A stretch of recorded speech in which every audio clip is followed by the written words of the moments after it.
You know that morning ritual? For millions of us, it's the exact same thing. You grab your phone, you open up one specific app, and you get your day started. And nope, it's not your email or social media. It's the Starbucks app. You order your usual, you get your little stars, and you feel kind of smart about it. But what if I told you that simple little habit is part of a way, way bigger story? See, that loyalty program you love? It's not really about giving you free coffee. It is a brilliantly designed multi-billion-dollar financial strategy hiding in plain sight, right there on your phone. So, that's the big question we're going to dig into. How did Starbucks actually manage to turn a simple rewards program into one of the most clever and profitable financial engines out there? The answer? Well, it's kind of genius. To really get it, you have to look past the promise of free lattes and see what's happening underneath.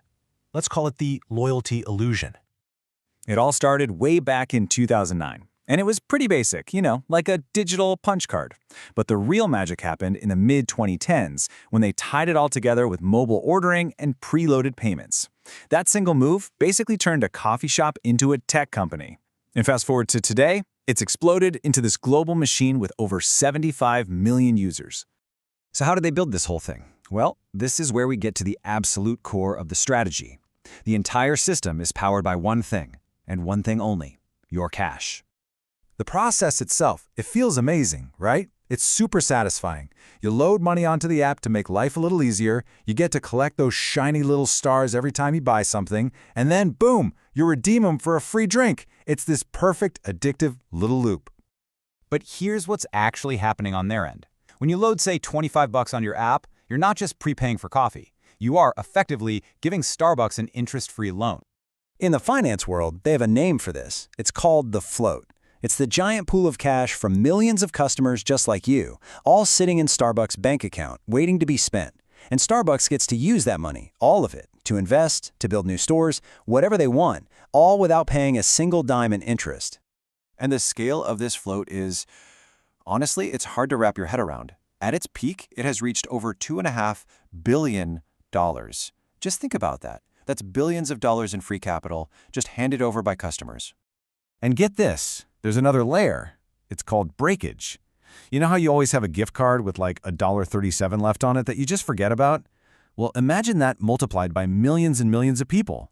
All those tiny, forgotten balances, for Starbucks, that's not forgotten money. It becomes pure profit, straight to their bottom line. Okay, so the money part is just brilliant. But let's switch gears, because there's this other, equally powerful engine humming in the background, a massive, hidden data brain.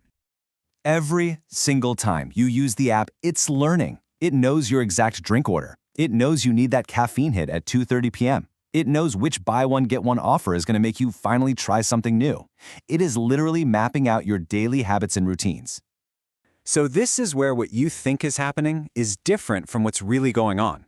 What feels like you're saving money or getting a deal is actually what they call emotional convenience.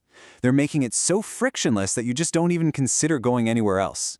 This isn't just about rewards, it's large-scale habit engineering. And how well does it work? Oh, it works. In 2024, a mind-boggling 55% of all money spent at Starbucks in the US came from rewards members. That's how critical this whole data-driven ecosystem is to their business.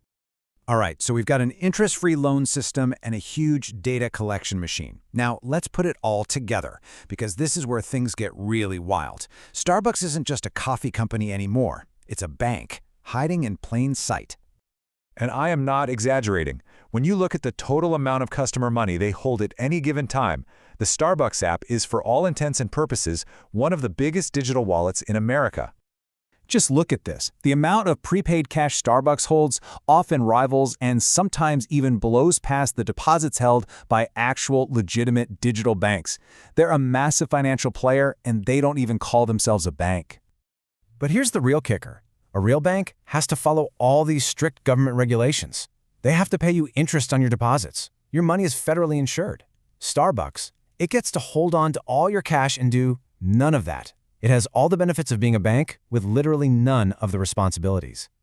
So where do they go from here? Well, the vision is only getting bigger.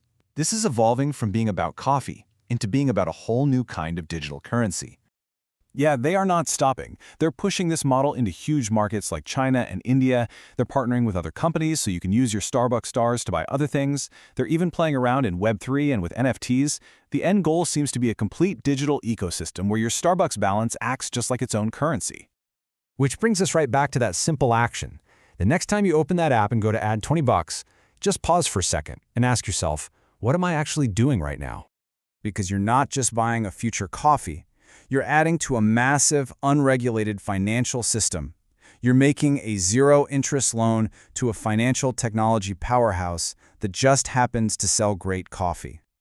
So, I'll leave you with this final thought. Go ahead, I'm serious. Pull out your phone right now and open the app.